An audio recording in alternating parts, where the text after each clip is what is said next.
Temperature एकदम वाढलेलं आहे सध्या. जर तुम्ही विचार केला तर आता मी आलेलो आहे चाळीसगाव तालुक्यातील वाघाळी या गावामध्ये. राम राम दादा. नमस्कार. तुमची ओळख करून द्या. माझं नाव नितीन मधुकर बराटे, राहणार वाघळी, तालुका चाळीसगाव. बरोबर. मित्रांनो, सध्याच्या काळात जास्त टेम्परेचर वाढलेलं आहे, तर उन्हापासून पिकाचं योग्य कशा प्रकारे आपल्याला संरक्षण करता येईल, अतिशय थोडक्यात हा जो लाईव्ह प्लॉट तुम्ही इथं पाहतात हा केळीचा प्लॉट आहे शेतकरी मित्रांनो. आणि आपल्या पाटील बायोटेक टिश्यू कल्चर लॅबमधील जे काही केळीचे रोपं आहेत तर ते आपल्या दादांनी लावलेले. आता हे जे क्रॉप कव्हर लावलेलं आहे तर हा क्रॉप कव्हर लावण्याचा निर्णय का घेतला होता? निर्णय म्हणजे सनस्ट्रोक होत होता.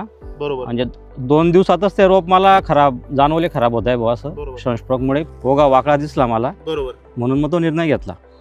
आता म्हणजे पानं जळायला लागले, डाग पडायला लागले, आपल्यासारखे झाले, पोंगा जळायला, म्हणजे सनस्ट्रोक किंवा अति तीव्र उष्णतेमुळे आपल्या केळीच्या प्लॉटला म्हणजे सुरुवातीच्या काळात असे प्रॉब्लेम येतो. त्याच्यामुळे तुम्ही सगळ्यात अगोदर काय केलं? सर्वात अगोदर आम्ही सन लावून घेतला. ढेंच्या आणि सन मिक्स केलेला आहे काही. बरोबर. पण मग मी लेट झालो, थोडं 1 8 दिवस मी लेट झालो. म्हणजे माझ्या मते तर रोप लावायच्या 8 दिवस पहिले लावायला पाहिजे होतं, ढेंच्या लावायला पाहिजे होता. पूर्ण फुल्या मारून ढेंच्या लावून द्यायला पाहिजे होता. म्हणजे मला क्रॉप कव्हरची गरज नसते भासली. बरोबर.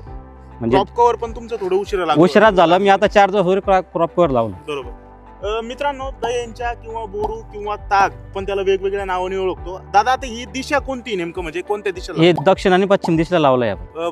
दक्षिण आणि पश्चिम दिशेला तुम्ही लावलेलं आहे. मित्रांनो, होतं काय, पूर्वेला सूर्य उगवतो आणि बऱ्यापैकी दक्षिण दिशेने जाता जाता पश्चिम दिशेला मावळतो.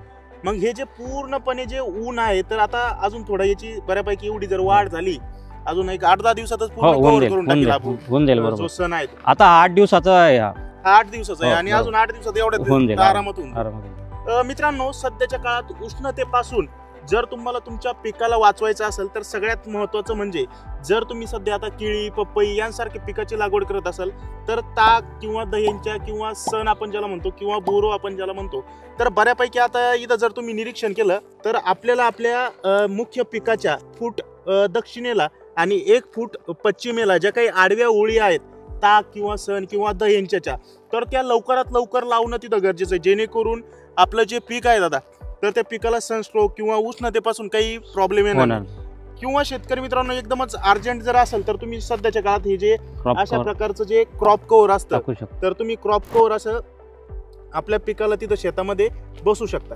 परंतु क्रॉप कव्हर पेक्षा हे जे ताक किंवा सण जे आहे तर याची एकदम थंड हवा म्हणते तर आपल्याला तिथं तयार करताना पाहायला मिळणार आहे. तर दादा, तुम्ही याची माहिती तुम्हाला कशा प्रकारे कुठं भेटली होती? याची माहिती मी आपला अमोल पाटील सरांचा व्हिडिओ पाहिला होता. बरोबर. इथं ललित बोळेंचा प्लॉट होता, आपला पाटील बायोटेकचाच होता तो प्लॉट 2 वर्षापूर्वी. बरोबर.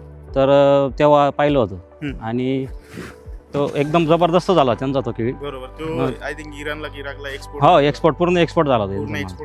हो.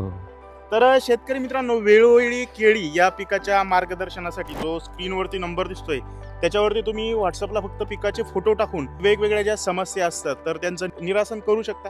किंवा शेतकरी मित्रांनो, तुम्हाला केळी, पपई, मिरची, टोमॅटो त्याच्यासोबतच कांदा या सगळ्या पिकाचं जर शेड्यूल हवे असेल परिपूर्ण तर फक्त पिकाचं नाव आम्हाला व्हॉट्सअप करा.